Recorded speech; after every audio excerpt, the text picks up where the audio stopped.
Yan mga kaibigan, what's up? Dito tayo ngayon sa pinalakihan kong bayan. Nakita nyo aking mga nasa likod. Yan yung mga tinatawag na mga batong buhay. Tingnan nyo kung ganun kalalaki. Nung bata pa ako maliliit yan.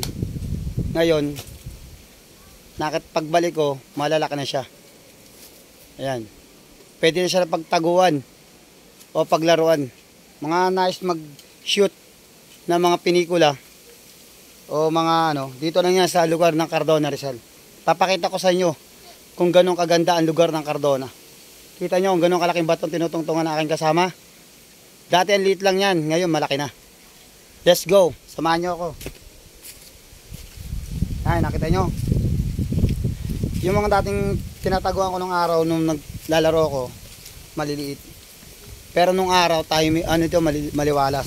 Pero ngayon bumalik ako gubat na. Nakita nyo kung ganun kalalaki. Kaya mga nakikita nyo sa likod ko, yan tinatawag na mga kawayan. Yung mga kawayan na may siit, yung tawagin matitinik.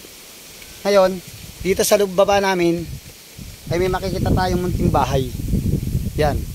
Nung araw, mga lods, walang bahayan. Pero kita mo naman, kung ganun kalalaki ang bato. Ayan. Yung mga sa paligid kong yan, puro bato nung araw yan. Dati liliit lang yan, ngayon malalaki na. Yan. Nakita nyo lods, kung ganun kalalaki ang bato rito. Pero may mga munting bahay na maliliit. Pero okay lang daw, sabi ng mga taga rito. Tahimik at malamig ang simoy na hangin. At marami silang natatanim na kung ano-ano. Pwede kang magtanim ng mga gulay, mga kung ano-anong gulay na pwede magtanim, pwede rito. Meron silang alaga dito ng mga pato, itik, manok. At yung nakatira doon ay nagtitinda ng isda. Ngayon, makikita nyo sa likod ko, yan.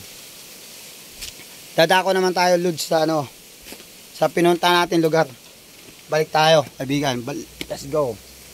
Iniwanan na tayo ng ating kasama. Ngayon, lods, kung nais nyo pumunta rito, shoutout pala nyo ang lugar ng Cardona, Rizal. Makikita yung lugar kung gano'ng kaganda. Meron dito tayong pwedeng tambayan. Yan. Mga kasama ko nagtatambay sa mga bato-bato. Bihira lang yan dito kasi wala tayong makikitang ganito kalalaking batong buhay.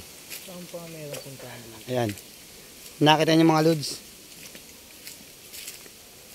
Sana mapanood niyo itong video to.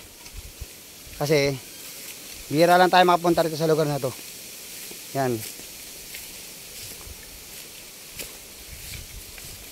Yun ako nakita niyo unang video ko.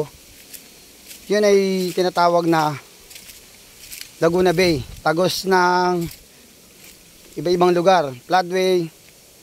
Papuntang Alat. At tinatawag siyang Laguna Bay. Kalahating Tabang. Kalahating Alat. Yan. Nakita nyo? Papakita ko yung lugar na pinakita ko kanina. Ayan. Nakita yung lodge yung lugar na yon. Yun tinatawag na Laguna Bay. Marami siyang sama-sama mga pispan, mga bahay sa gitna karagatan. May mga kangkong na binibili natin sa palengke. Yan, nakikita nyo yun. Yung mga green na yan, na nasa ilog, yun na may mga kangkong. Diyan tayo kumukuha ng panggulay-gulay. Dinideliver sa palengke, mga iba-ibang maliit na talipapa. Diyan sila kumukuha ng mga gulay na kinakain sa araw-araw. Sa susunod na video, pupunta natin ang baba niyan kung ganong kalawak ang lugar. Ngayon, sasakay tayo sa bangka para makita natin ang lugar na yan. Ngayon, binabati ko ang lahat ng manonood ng video to. God bless at ingat kayo. See you later. Sa susunod na video, ipapakita natin ang lugar ng Peaceport. Let's go!